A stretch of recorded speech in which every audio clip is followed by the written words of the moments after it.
आप सबों को मेरा मसीह में जय मसीह की और आपका धन्यवाद करती हूँ कि आप मेरे चैनल को पसंद कर रहे हैं। और इसलिए जो हूँ मैं फिर से आपके सामने हाजिर हो रही हूँ आज एक और मैसेज के साथ।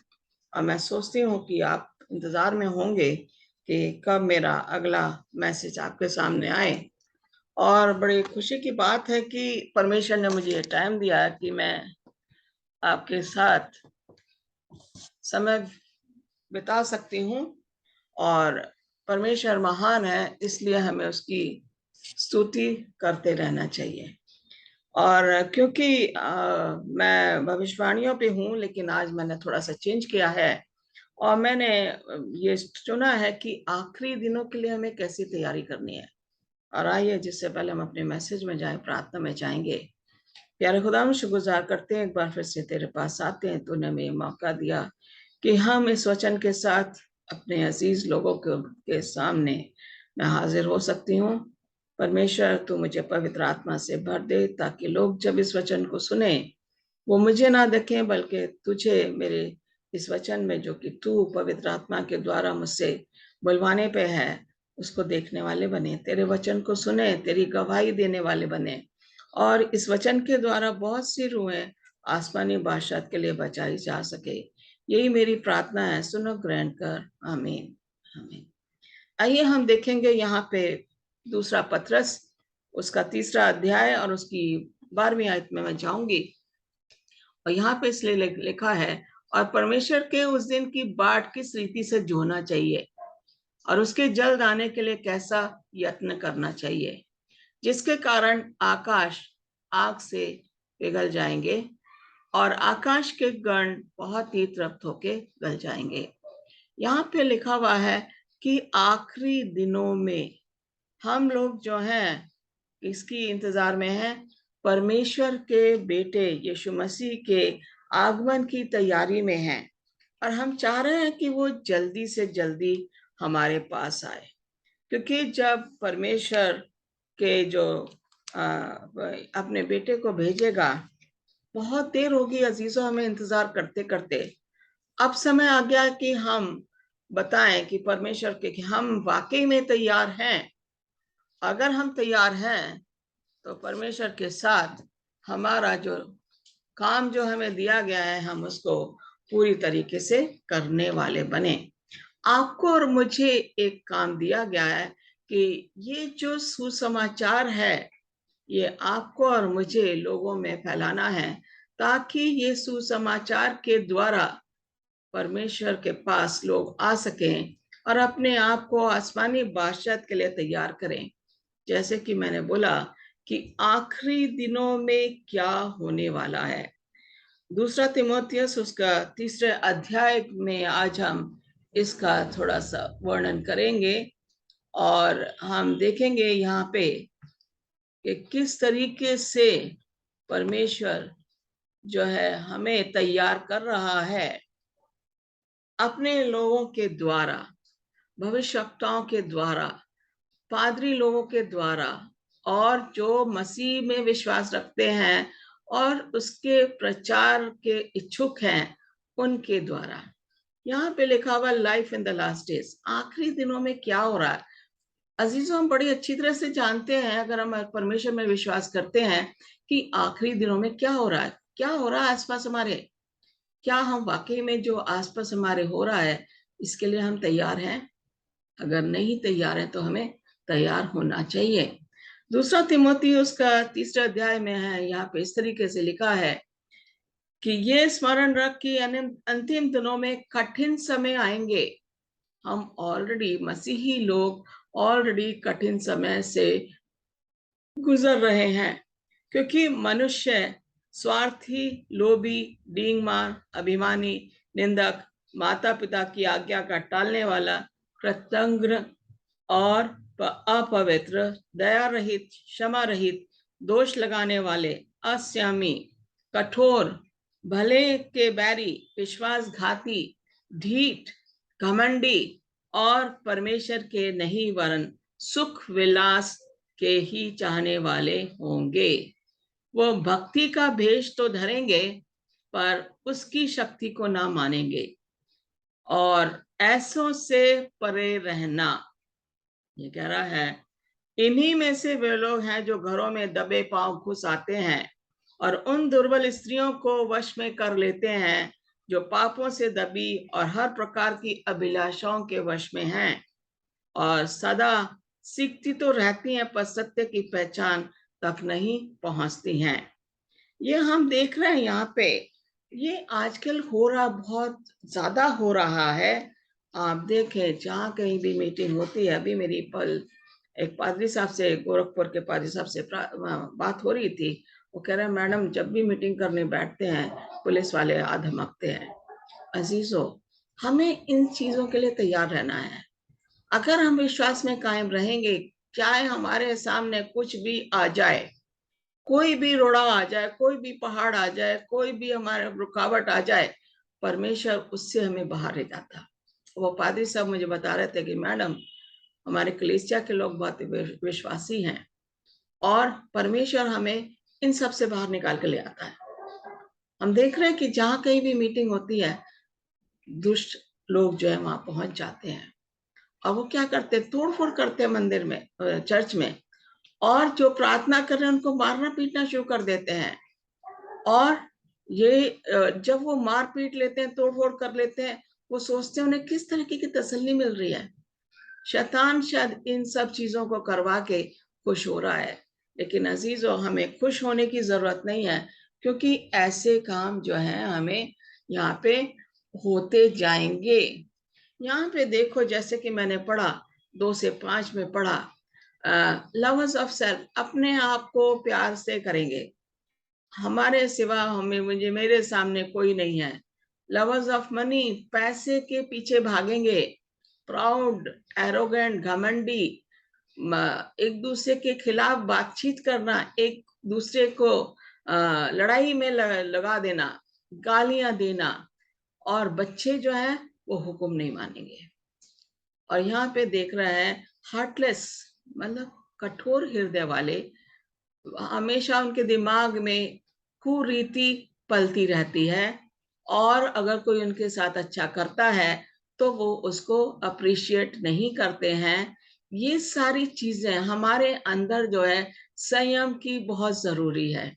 आदमी इतना रूखा हो गया, आदमी इतना श्रूड हो गया, आदमी इतना रूड हो गया है, आदमी जो है किसी को खुश होके देखता नहीं, आदमी इतना जलन से भर गया है।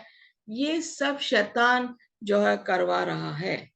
हम क्या कर रहे हैं जब हम देखते हैं कि ये सारी चीजें जो है ये आखिरी जमाने की क्या है, काम है जो कि शैतान करवा रहा है। यहाँ पे हम देखते हैं कि किस तरीके से शैतान ने लोगों को कितना नीचे गिरा दिया। पहला तिमोथी 6:10 में देखेंगे कि आदमी कितना ज्यादा जो है पाप में पल रहा है। पहला तिमोथी में जाएंगे और यहाँ पे बताया गया कि आदमी जो है पैसे से ज्यादा प्यार करेगा, और आजकल वाकई ही वो हो रहा है। आदमी जो है 6 बाब की 10वीं आयत कह रही है, क्योंकि रुपए का लोभ, ओके, रुपए का लोभ सब प्रकार की बुराइयों की जड़ है। Money is the root cause of all evil. जहां भी बुराई शुरू हो रही वहां पैसा। यहाँ पे आगे कह रहा है ये कि जिसे प्राप्त करने का प्रयत्न करते हुए बहुतों ने विश्वास से भटककर अपने आप को नाना प्रकार के दुखों से छलनी बना लिया है।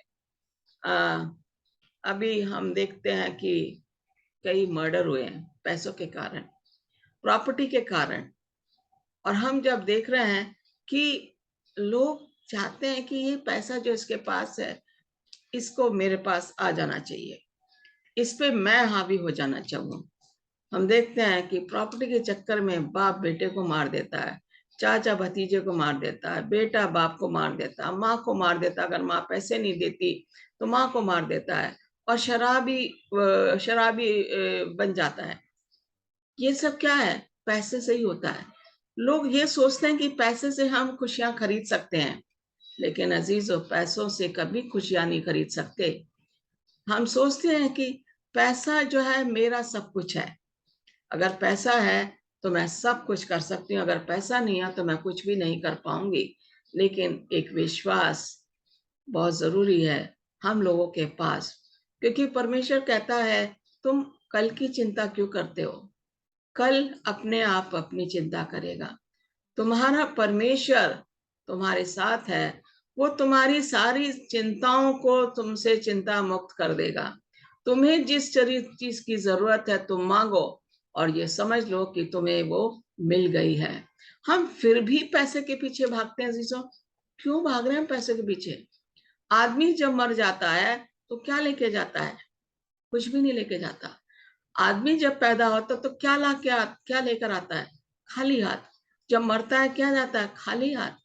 उसके साथ सिर्फ उसका चरित्र जाता है, उसका गुण जाते हैं। लोग याद करते हैं बहुत अच्छा आदमी था, इसको अभी नहीं जाना चाहिए था। लेकिन अगर एक अयाशी आदमी मरे तो कहते हैं इसको तो पहले ही मर जाना चाहिए।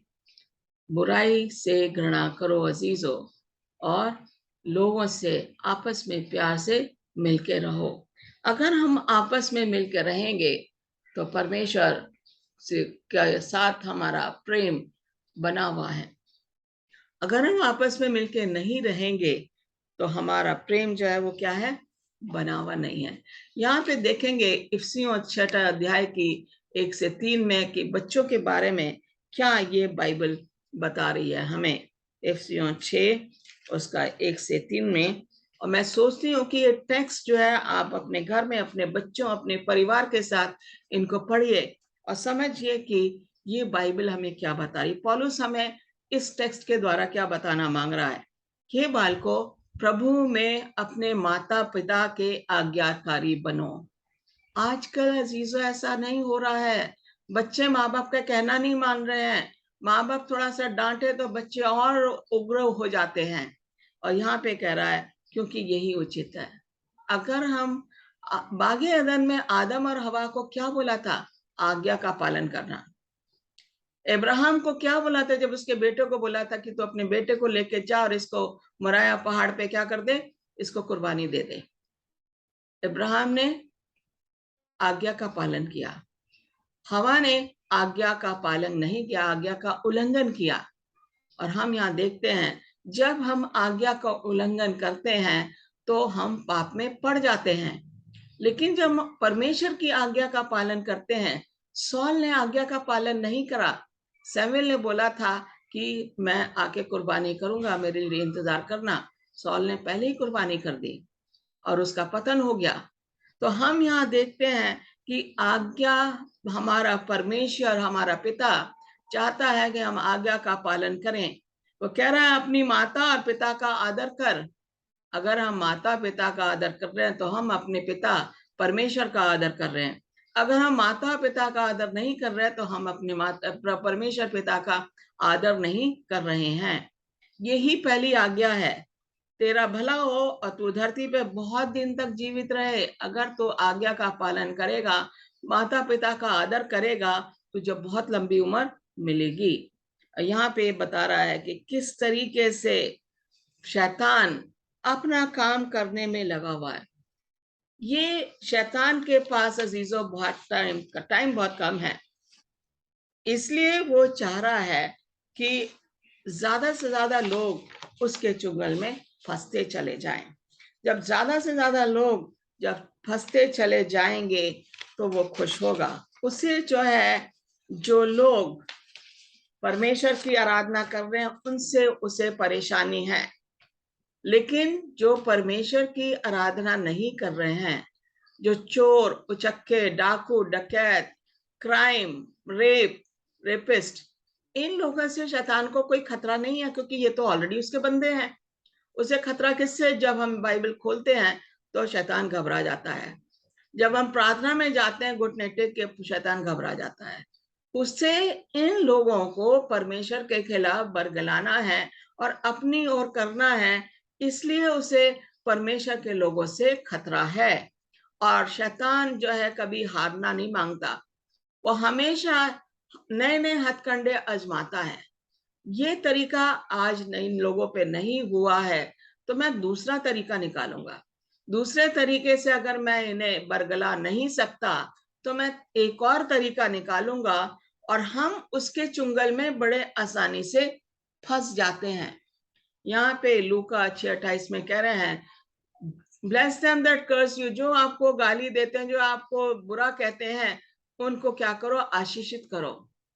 And pray for them which despitefully use you, जो आपको आपका प्रयोग गलत तरीके से कर रहे हैं, उनके लिए आपको प्रार्थना करनी चाहिए। ये मैं नहीं कह रही हूँ, बाइबल बता रही, लूका में बता रहा है। जो आपके खिलाफ है उनके लिए प्रार्थना करो, जो आपको खिलाफ काम कर रहे हैं उनके लिए भी प्रार्थना करो, उनको आशीषित करो। यही परमेश्वर की आज्ञा है आपके और मेरे लिए, और इस आज्ञा में हमें बने रहना है। हमें ये नहीं देखना कि ये तो मेरे खिलाफ है और मैं भी इसके खिलाफ हो जाऊं, ये मेरी बुराई मेरे दोस्त से कर रहा है या कर रही है, मैं भी इसकी बुराई इसके दोस्त से कर दूं। अगर हम ऐसा करेंगे, और उसमें और हमें क्या फर्क होगा? क्या हम अपने आप को मसीही कह सकते हैं? अजीजों, नहीं, ऐसा हमें नहीं करना है। बाइबल क्लियरली कह रही है, जो आपको बुरा भला कहते हैं उनको आशीषित करो, और जो आपके खिलाफ जा रहे हैं उनको क्या करो, उनके लिए प्रार्थना करो। लव योर एनिमीज, अपने दुश्मनों से प्यार करो। बाइबल बताती है हमें। क्या हम अपने दुश्मनों से प्यार कर रहे हैं? अजीजों, बहुत मुश्किल है। क्या हम अपने अजीजों, अपने दुश्मनों के लिए प्रार्थना कर रहे हैं? बहुत मुश्किल है। क्यों? क्योंकि हम पाप में रह रहे हैं, पाप में बंधे हुए हैं। हम देखते हैं, यहूदा 3.5 साल यीशु मसीह के साथ रहा, और 3.5 साल रह के उसमें ये खूबी नहीं आई कि यीशु मसीह की जो खूबियां हैं अपने अंदर ले ले। वो परमेश्वर के खिलाफ, वो यीशु मसीह के जाके महायाजकों से मिल गया। वो जानते थे, वो जानता था ये लोग यीशु के फिराक में है, और जाके उसने यीशु मसीह को पकड़वा दिया। 3.5 साल का असर यहूदा, जो यीशु मसीह के साथ और 11 चेलों के साथ था, वो यीशु मसीह को नहीं समझ पाया। जब वो समझा तो बहुत देर हो चुकी थी। जब उसने देखा, उसने सोचा, अरे मेरे को 30 चांदी के सिक्के मिल जाएंगे और मेरे पास पैसा आ जाएगा, और यीशु मसीह तो क्रूस पे नहीं जाएगा, इसको तो नहीं मारेंगे क्योंकि ये तो परमेश्वर का पुत्र है। उसने गलत आंक लिया। लेकिन अजीजों, क्या हुआ? यीशु मसीह ने कहा, उस पे हाय, मुझे तो पकड़वाना ही था, मुझे तो दुनिया के लिए अपनी जान देनी थी, मुझे तो अपना खून बहाना था, लेकिन उस पे हाय जिसके द्वारा जो हमें पकड़वाया गया। और यूहन्ना पछताया, लेकिन क्या हुआ? कोई फायदा नहीं हुआ। इतना ज्यादा गिलानी से भर गया अजीजों कि उसने जाके आत्महत्या कर ली। और आत्महत्या एक ऐसा पाप है जिसकी कोई माफी नहीं है। और यहाँ पे हम देख रहे हैं कि परमेश्वर हमसे क्या चाह रहा है।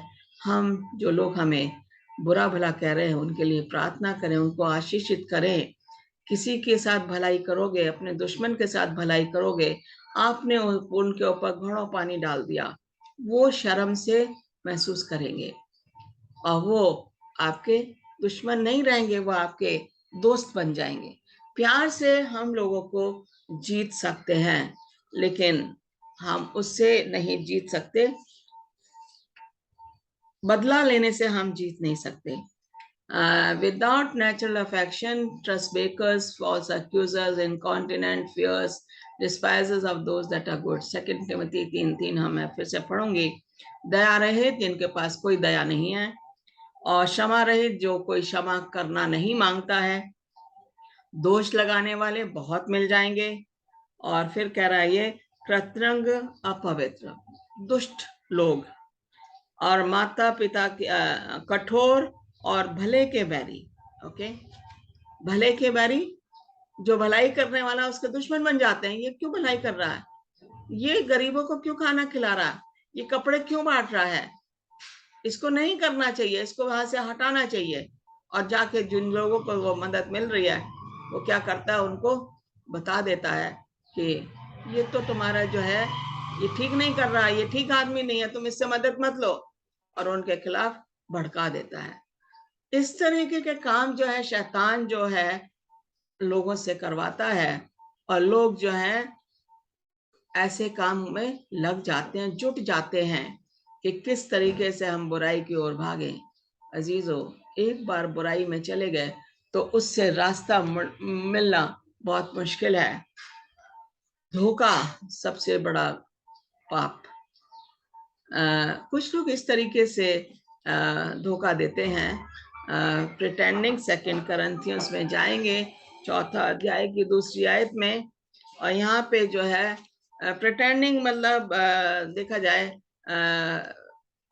मैं जानती हूँ लेकिन मैं अपने आप को क्या कह रही हूँ, प्रिटेंड कर रही हूँ। 2 Corinthians 4 अध्याय, दिखावा, दिखावटीपन बहुत है आजकल लोगों में, और परमेश्वर दिखावटीपन से खुश नहीं होता है। यहाँ पे कुछ लोग कहते हैं कि हम पादरी हैं या हम डॉक्टर्स हैं या हम टीचर्स हैं, लेकिन हम दिखावे के लिए काम करते हैं, परमेश्वर को खुश करने के लिए नहीं करते, लोगों को खुश करने के लिए काम करते हैं लोग। 4 अध्याय की 2 आयत में लिखा है, परंतु हमने लज्जा के गुप्त कामों को त्याग दिया और न चतुराई से चलते, न परमेश्वर के वचन में मिलावट करते हैं, परंतु सत्य को प्रकट करके परमेश्वर के सामने हर एक मनुष्य के विवेक में अपनी भलाई बैठाते हैं। परंतु यदि हमारे सुसमाचार में पे पर्दा पड़ा है तो ये नष्ट होने वालों के लिए पड़ा है। यहाँ पे कह रहा, और उन अविश्वासियों के लिए जिनकी बुद्धि संसार के विश्वास ने अंधी कर दी है, ताकि मसीह जो परमेश्वर का प्रतिरूप है उसके तेजो में सुसमाचार का प्रकाश उन पे ना चमके। ओके, यहाँ पे लोग कहते हैं, मेरा भाई है जो कि सुन नहीं सकता और बोल नहीं सकता, लेकिन इशारे से वो जब थोड़ा बहुत वो हिंदी में अगर मैं आस्ते बोलूं तो वो कैच कर लेता कि मैं क्या बताना मांग रही हूँ, या मैं लिख के उसे बताती हूँ। तो यहाँ पे हम देख रहे हैं कि ये परमेश्वर ने जो है उसको रखा हमारे पास, वो एक हमारे लिए ब्लेसिंग है। किसी ने मुझे बोला कि आप उस जगह पे जाइए और वहां जाके बड़े भविष्यवक्ता हैं, आप उनसे प्रार्थना कराइए, बड़े से बड़ा बीमारी, बड़े से बड़ा कितना भी पुराना बीमारी हो, वो उनकी प्रार्थना से ठीक हो जाएगी। मैंने उन अजीज की बात सुनी और मैंने ये सोचा कि जो बच्चा बचपन से ऐसा ही पैदा हुआ है, परमेश्वर अगर चाहेगा तो मेरी प्रार्थना का भी जवाब दे सकता है। अगर परमेश्वर चाहेगा कि ये ऐसे ही रहे हमारे साथ, तो परमेश्वर की इच्छा पूरी होनी चाहिए। मैं दूसरे के पास क्यों जाऊं प्रार्थना कराने, जब परमेश्वर मेरी प्रार्थना सुन सकता है और मेरा विश्वास परमेश्वर में बना हुआ है। यहाँ पे हम देख रहे हैं कि हम जाते हैं, धोखा खाते हैं। अगर परमेश्वर ने चंगा करना है तो वो इमीडिएटली चंगा करता है, या थोड़ा समय लेता है, जिस चीज की हमें जरूरत है उसके लिए समय लेता है और वो हमें जवाब देता है। यहाँ पे कह रहा है प्रिटेंडिंग, हम प्रिटेंड करते हैं, हम दिखावटीपन करते हैं। कई प्रॉफिट आजकल पैदा हो रहे हैं, और जो प्रॉफिट बने हुए हैं वो कहते हैं इस मीटिंग में आओ, उस मीटिंग में आओ, और यहाँ पे आना, इतने घंटे की मीटिंग होगी, और वहाँ पे जो है मिरेकल्स, अजूबे, चमत्कार किए जाएंगे, और जो भी पुराने से पुरानी बीमारी जो है प्रार्थना के जरिए जो है वो पूरी हो जाएगी। लेकिन उनका दिखावटीपन जब आ जाता है लोगों के सामने तो लोग उनके खिलाफ हो जाते हैं। यहाँ पे कह रहा है कि हमें दिखावटीपन नहीं करना है मसीही जिंदगी में, क्योंकि हमारा परमेश्वर जो है वो दिखावटी चीजों को पसंद नहीं करता है। हमें लोगों को धोखा देने के लिए उनको खुश नहीं करना, हमें ईश्वर को खुश करना है। और जब हम ईश्वर को खुश करना मांगते हैं तो हमारे अंदर किसी भी तरह की दिखावटीपन नहीं होना चाहिए, क्योंकि परमेश्वर मेरे हृदय को जानता है बड़ी अच्छी तरीके से। परमेश्वर एक एक शब्द जो मैं बोल रही हूँ वो अच्छी तरह से जानता है, और परमेश्वर पवित्र आत्मा से उन्हीं लोगों को भरता है जो परमेश्वर के वचन के भूखे हैं, जो परमेश्वर के वचन की में लगे हुए हैं, जो परमेश्वर की आराधना में लगे हुए हैं। परमेश्वर ऐसे लोगों को आदर करता है, और ऐसे लोगों को जो है वो जानता है, उनके हृदय से जानता है। तो हम क्यों दिखावटीपन करें? किसके लिए दिखावटीपन करें? थोड़ी देर के लिए शायद दिखावटी करने वाले लोग खुश हो जाएंगे, लेकिन बाद में जब लोगों के ऊपर असलियत आती है तो वो उनको शर्मिंदा करने से भी नहीं चूकते हैं। इसलिए हमें दिखावटीपन से दूर रहना चाहिए। कह रहा, बीवेयर ऑफ फॉल्स प्रॉफिट्स, जो झूठे भविष्यवक्ता हैं, who come to you in the sheep's clothing. यहाँ पे मत्ती 7वें अध्याय में जाएंगे 15-16 में। यहाँ पे कह रहा, झूठे लोगों से, झूठे भविष्यवक्ताओं से क्या करना है? हमें बच के रहना है। क्यों बच के रहना है? क्योंकि वो भेड़ के खाल में आते हैं, और वो एक हमारे अंदर ऐसे बस जाते हैं, हमें भेड़ खाने के लिए, हमारी जिंदगी को बर्बाद करने के लिए आ जाते हैं। ऐसे लोगों से हमें सावधान रहना चाहिए। 7:15-16 में झूठे भविष्यवक्ताओं से हमें सावधान रहना चाहिए। जब हम देखते हैं कि झूठे भविष्यवक्ता है, मैं पढ़ूंगी इसको, और मैं चाहती हूँ कि आप बाद में अपने परिवार के साथ ये टेक्स्ट पढ़ें। ये कह रहा है, झूठे भविष्यवक्ताओं से सावधान रहो, जो भेड़ों के भेष में तुम्हारे पास आते हैं, परंतु अंतर में वे फाड़ खाने वाले भेड़िया हैं। फाड़ खाने का तुम उनके गुणों से, फलों से उन्हें पहचान लोगे। जो शीप स्किन, भेड़ की खाल में भेड़िया आते हैं, हम कहते हैं ये इनसे बहुत ज्यादा सावधान रहना चाहिए। बाइबल बता रही है हमें सावधान रहना चाहिए, क्योंकि ये आते भोले बनकर हैं, लेकिन वो उनके मन जो है वो क्या है? दुष्ट बातों से भरे हुए हैं। वो चाहते हैं कि अपने पड़ोसी को फाड़ खाएं, जो कि मसीह के पास चल रहा है, मसीह के साथ साथ चल रहा है, उसको फाड़ खाएं। हमें ऐसे झूठे भविष्यवक्ताओं से दूर रहना है। यहाँ पे लिखा हुआ proverbs, don't be impressed with your own wisdom. कभी कभी हम अपनी क्या कहते हैं, बुद्धि से हम सोचते हैं हम बहुत ज्यादा अकलमंद हैं। 3 की शायद में ये सब उपदेशक में लिखा हुआ है, फाड़ने का समय और सीने का समय भी है, चुप रहने का समय भी है। 1 मिनट, नीति वचन में जाएंगे। सॉरी, मैंने गलत टेक्स्ट पढ़ा। 3:7 यहाँ जाएंगे, और यहाँ पे इस तरीके से लिखा है, अपनी दृष्टि में बुद्धिमान ना होना, यहोवा का भय मानना और बुराई से अलग रहना। अपनी दृष्टि में हम सोचते हैं हम बहुत ज्यादा अकलमंद हैं, लेकिन परमेश्वर की नजर में हम अकलमंद नहीं है। हम क्या है? हम कभी कभी होते हैं, ये अपने आप को बहुत ज्यादा अकलमंद समझता है। यहाँ पे जब ऐसा होता है तो कहते हैं कि हमें सोचना चाहिए कि हमें क्या करना चाहिए। फिलिपियों उसके 3:12-14 में जाएंगे, और यहाँ पे देखें कि पौलुस हमें क्या बताने की कोशिश कर रहा है। फिलिपियों उसका 3:12-14।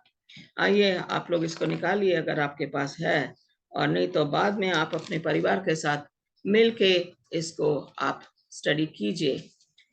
फिलिपियों उसका 3:12-14।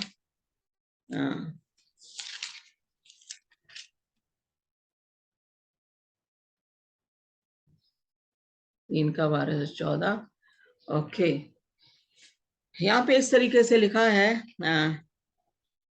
ये मतलब नहीं कि मैं पा चुका हूं या सिद्ध हो चुका हूं, पर उस पदार्थ को पकड़ने के लिए दौड़ा चला जाता हूं जिसके लिए मसीह यीशु ने मुझे पकड़ा था। हे भाइयों, मेरी भावना ये नहीं कि मैं पकड़ चुका हूं, परंतु केवल ये एक काम करता हूं कि जो बातें पीछे रह गई उनको भूल के आगे की बातों की ओर बढ़ा जा रहा हूं। निशाने की ओर दौड़ा चला जाता हूं ताकि वो इनाम पाऊं जिसके लिए परमेश्वर ने मुझे मसीह यीशु में ऊपर बुलाया है। पौलुस में बता रहा है, जो बातें बीत गई हैं, जो मेरी पिछली जिंदगी है, पौलुस उसको याद नहीं करना मांग रहा। पौलुस याद करना मांग रहा है, जो आगे है, आगे के बारे में सोच रहा है। पीछे जो हो गया, कह रहा मैं उस इनाम की ओर दौड़ रहा हूं जो परमेश्वर ने मिले रखा है, हमेशा की जिंदगी, जीवन का ताज जो कि आसमान में हमें मिलेगा। हमें उसके लिए जो है दौड़ना है। अगर हम उसके लिए नहीं दौड़ेंगे तो हम अजीजों पीछे रह जाएंगे, और परमेश्वर नहीं चाहता कि हम पीछे रहें। परमेश्वर चाहता है कि हम उसके साथ साथ चलें और हम समझें कि परमेश्वर हमें क्या करना मांग रहा है। यहाँ पे जो है इब्राहिम जो है, उसकी जिंदगी कहाँ से आया था? वो बुत परस्ती से आया था अजीजों। लेकिन उसने परमेश्वर को जब चुना तो उसने पीछे मुड़ के नहीं देखा, वो आगे ही बढ़ता गया। जब परमेश्वर ने बोला इस बेटे को ले जा और मोरिया पहाड़ पे आके तो क्या कर, इसको कुर्बानी कर, वो देखना मांग रहा था ये कितना वफादार है, और उसने आज्ञा का पालन किया। मूसा को उसने चुना और मूसा भी पीछे मुड़ के नहीं देखा, मूसा आगे गया, लीडर बना, इजराइलियों को मिस्र से निकाल के ले गया। यूसुफ का हम देखें, इतनी परेशानियों का उसने सामना किया, हर परेशानियों का उसने बड़ी बहादुरी से सामना किया, क्योंकि उसने परमेश्वर को नहीं छोड़ा। ऐसे बहुत एग्जाम्पल हैं। अय्यूब को ले लीजिए, उसने परमेश्वर को नहीं छोड़ा, उसके पूरे शरीर में फोड़े हो जाते हैं, अब वो राख के ढेर पे बैठ जाता है। वो कहता है परमेश्वर ने लिया, परमेश्वर ने दिया, उसकी महिमा हो। क्या हम ऐसा कह सकते हैं? आज परमेश्वर को आप जैसे लोगों की जरूरत है, जो उसके वचन को सुनते हैं, ना सुनते ही हैं बल्कि उस वचन को आगे भी ले जाना मांगते हैं, जो परमेश्वर चाहता है कि हम ऐसा करें। तो जब परमेश्वर हमारे साथ है, जब हमारी जिंदगी ऐसी हो गई है, तो हमें अपने जिंदगी में तब्दीली लानी है और परमेश्वर के वचन को दूसरे लोगों में बांटना है। यही आपका मेरा काम है। तभी ये आखिरी दिनों में हम शैतान का सामना कर सकते हैं और परमेश्वर के आगमन का इंतजार कर सकते हैं। परमेश्वर आप सबको आशीष दे। प्रार्थना करेंगे। प्यारे खुदा, हम शुक्रगुजार करते हैं, एक बार फिर से तेरे पास आते हैं, तूने हमें मौका दिया कि तेरे पास आके हम तेरे वचन को लोगों में बांट सकते हैं। ये लोग जब इसको सुने तो अपने दूसरे लोगों में, फ्रेंड्स, रिलेटिव्स और जितने भी इनके कलीसिया के लोग हैं, उनमें ये पहचाने देने वाले बने, ताकि लोग समझें कि तू एक महान परमेश्वर है। हम चाहते हैं वो बीमार लोग जो कि कोविड से ग्रसित हैं, हम चाहते हैं वो टर्मिनल सिकनेस से बीमार है खुदा, हम चाहते हैं कि जो कि asthma, liver problem, heart problem, kidney problem, TB और एड्स और जितनी भी तरह की दुनिया में बीमारियां हैं खुदा, जो तड़प रहे हैं, जिन्हें शांति चाहिए, जिन्हें छुटकारा चाहिए, जो कि ठीक हो सकते हैं, उनके विश्वास को मजबूत कर, उनको पवित्र आत्मा के द्वारा उनको चंगाई दे, उनको छू उनके शरीर को, ताकि वो चंगे होके तेरे नाम की गवाही देने वाले बने, तेरे नाम की स्तुति करने वाले बने, तेरे नाम का धन्यवाद और महिमा करने वाले बने। हम यही चाहते हैं कि ये अजीज लोग तेरे विश्वास में आगे बढ़ते चले जाएं। तूने मौका दिया है कि हम तेरे वचन को लोगों में फैलाएं, और तू चाहता है कि तू जल्दी आए। हम भी चाहते हैं कि तू जल्दी आए। तूने कहा है मैं तुम्हें कभी नहीं छोड़ूंगा, ना त्यागूंगा। इसी विश्वास में हम इस प्रार्थना को तेरे प्यारे बेटे यीशु मसीह के नाम से मांगते हैं। सुन और कबूल कर। आमीन, आमीन। God bless you. I will meet again soon.